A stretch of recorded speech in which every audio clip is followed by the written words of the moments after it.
I always wanted to fly. Who hasn't looked at the birds in the sky soaring with the wind and envied their freedom to go where they wanted, or watched someone float silently in a balloon wherever the wind would take them?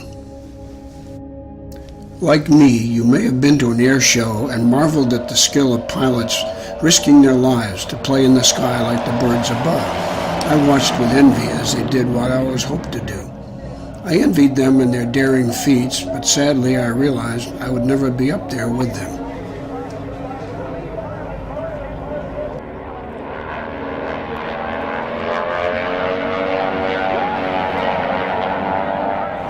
Yes, I thought of flight lessons, but time and money always seemed to be prohibiting factors.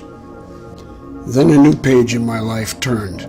I visited an RC flying field near me and watched would-be pilots exhibit their skills in what appeared to be the most realistic way to fly, without actually going up in the air.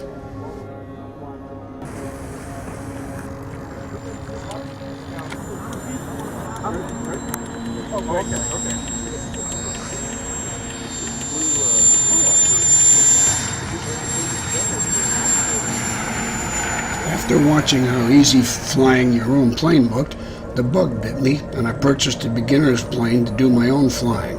I thought this was a solution to my dreams.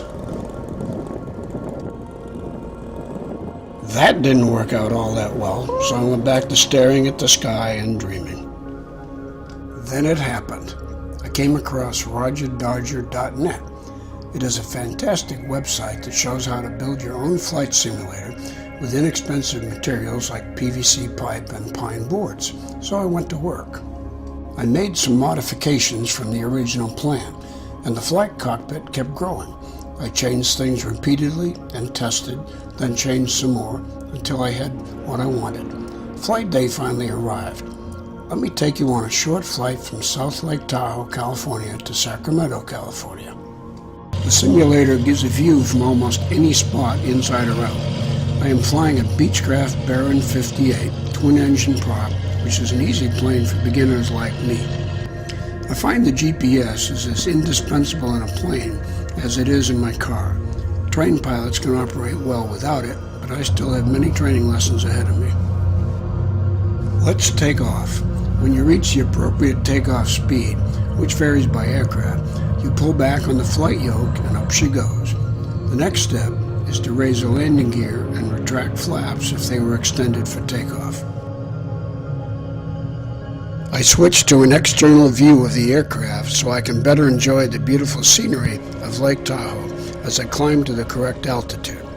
Lake Tahoe is at 6,264 feet elevation, and the mountains around it can be as high as 9,000 feet. So after takeoff, it's necessary to climb rapidly to clear the mountain peaks before heading west to Sacramento. Notice the red line on the left of the GPS screen.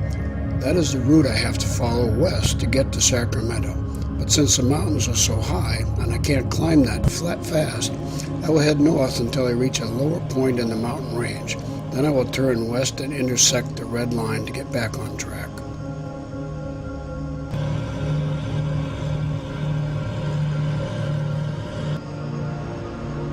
I see a lower spot in the mountains that I hope to cross, but the closer I get to the peak, the more I wonder if I can make it.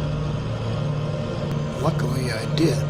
Now it should be clear sailing to Sacramento.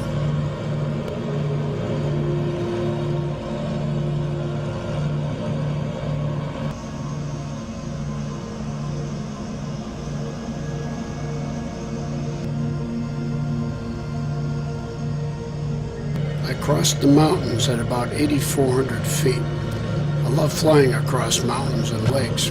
Throw in some clouds and it's picture perfect.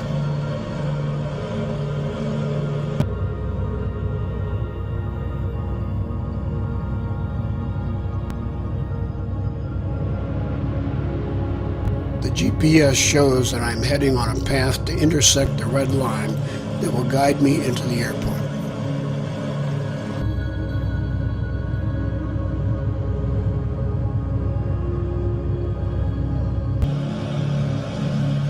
What a beautiful day to fly.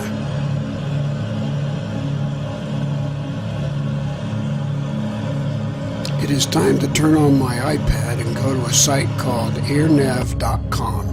I can put in the destination airport ID and it will tell me everything about it.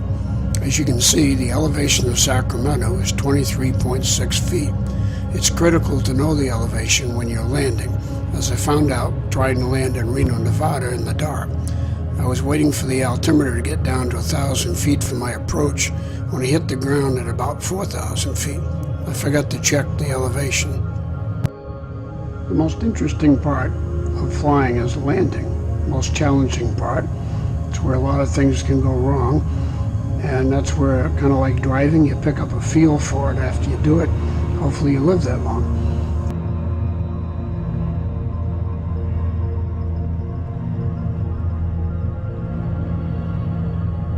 This is a separate instrument panel that I put in because it's much easier to deal with and to see the instruments. But if I want to, I can bring the cockpit down and look at everything in there, controls and all that.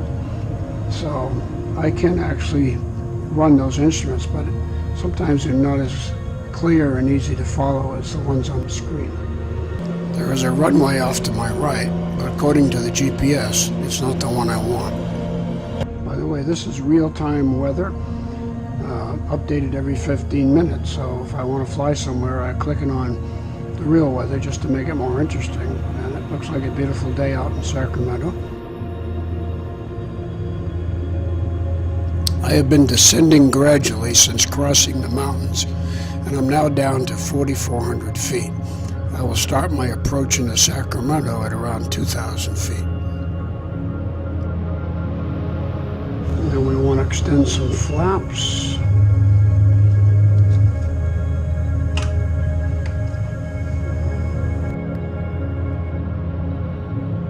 There is another runway, but that's not the one I want either.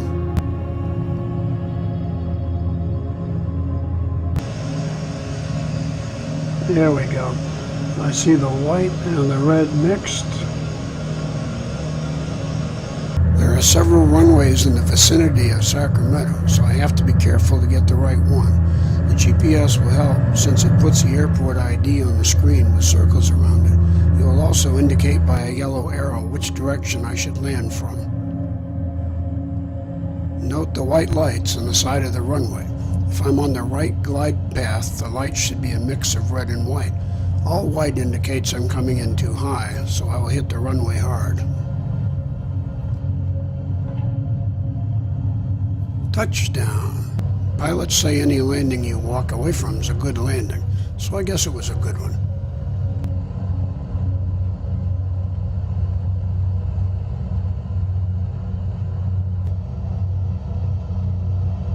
As I taxi to a stop, I'll pull both red levers to shut down each engine, then open the aircraft door to deplane.